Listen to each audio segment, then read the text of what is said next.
ഇന്നത്തെ റെസിപ്പി ഒരു mushroom pepper മസാലയാണ്. അപ്പോൾ ഇതെങ്ങനെ തയ്യാറാക്കുന്നത് നോക്കിയിട്ട് വരാം. ഇതിന് വേണ്ടിയിട്ട് ഒരു ചട്ടി ചൂടാക്കിയിട്ട് അതിലേക്ക് 2 ടേബിൾ സ്പൂൺ വെളിച്ചെണ്ണ ചേർത്ത് ചൂടാക്കുന്നുണ്ട്. അതിലേക്ക് 1/2 ടീസ്പൂൺ കടുക് ഇട്ടിട്ട് പൊട്ടിച്ചെടുക്കാം. 1/2 ടീസ്പൂൺ തന്നെ പെരുംജീരകം ചേർക്കുന്നുണ്ട്. 2 ടീസ്പൂൺ ഇഞ്ചി ചതച്ചത്, 1 ടീസ്പൂൺ വെളുത്തുള്ളി ചതച്ചത്.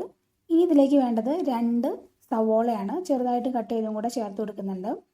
ഇനി ഇതിലേക്ക് ആവശ്യത്തിന് ഉപ്പും കൂടെ ചേർത്തിട്ട് നന്നായിട്ടൊന്ന് വഴറ്റിയെടുക്കാം. ഈ സവാളയൊക്കെ ഒന്ന് സോഫ്റ്റായിട്ട് ബ്രൗൺ കളർ ആവുന്നവരെ നന്നായിട്ട് വഴറ്റാം. പെട്ടെന്ന് വഴന്ന് കിട്ടാൻ വേണ്ടിയിട്ട് ഒന്ന് അടച്ച് വെച്ചിട്ട് വഴറ്റിയെടുക്കാം. ഇടയ്ക്കൊന്നെടുത്ത് തുറന്നു കൊടുത്ത് നന്നായിട്ടൊന്ന് ഇളക്കി കൊടുക്കുക.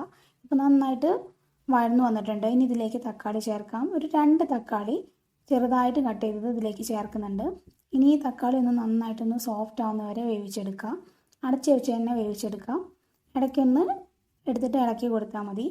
ഇപ്പോൾ തക്കാളി എല്ലാം നല്ല വെന്ത് സോഫ്റ്റ് ആയിട്ട് വന്നിട്ടുണ്ട്. ഇനി ഇതിലേക്ക് പൊടികൾ ചേർത്ത് കൊടുക്കാം. ഫ്ലെയിം ഒന്ന് കുറച്ച് വെച്ചിട്ട് ഇതിൽ 1 ടേബിൾ സ്പൂൺ കുരുമുളക് പൊടി, 1 ടേബിൾ സ്പൂൺ തന്നെ മല്ലിപ്പൊടി, 1/2 ടീസ്പൂൺ മഞ്ഞൾപ്പൊടി, 1/4 ടീസ്പൂൺ ഗരം മസാലപ്പൊടി, ഇതെല്ലാം കൂടെ ചേർത്തിട്ട് 1-2 മിനിറ്റ് ചെറിയ തീയിൽ നന്നായിട്ടൊന്ന് വഴറ്റിയെടുക്കുക. ഈ പൊടികളുടെ ഒരു പച്ചമണം മാറുന്നവരെ നന്നായിട്ടൊന്ന് ചെയ്തെടുക്കാം. ഇതിലേക്ക് ചേർക്കാനുള്ളത് കൂണാണ്. ഒരു 200 ഗ്രാം കൂണ് ചെറുതായിട്ട് കട്ട് ചെയ്ത് ഞാൻ ഇത് സമയത്ത് ചേർക്കുന്നുണ്ട്. എന്നിട്ട് നന്നായിട്ടൊന്ന് മിക്സാക്കി കൊടുക്കാം. ഇതിൽ ഈ സമയത്ത് വെള്ളം ചേർക്കേണ്ട ആവശ്യമൊന്നുമില്ല. ചെറിയ തീയിലിട്ടിരുന്ന് വേവിച്ചെടുത്താൽ മതി. ഒരു 15 മിനിറ്റ് കൊണ്ട് തന്നെ നമ്മളെ കൂണ് നന്നായിട്ട് വെന്ത് കിട്ടും. ഈ സമയത്ത് കൂണിന്ന് വെള്ളം ഇറങ്ങും.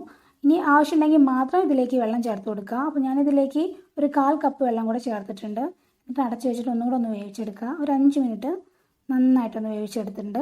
ഇതിപ്പോൾ നന്നായിട്ട് റെഡി ആയിട്ടുണ്ട്. ഇനി ഇതിലേക്ക് നമുക്ക് കുറച്ച് ഇലകളും കൂടെ ചേർത്ത് കൊടുക്കാം. കുറച്ച് മല്ലിയിലയും അതുപോലെ തന്നെ കറിവേപ്പിലയും കൂടെ ഈ സമയത്ത് ചേർക്കുന്നുണ്ട്. എന്നിട്ട് നന്നായിട്ട് മിക്സ് ചെയ്തിട്ട് ഒന്നങ്ങ് അടച്ച് വയ്ക്കാം.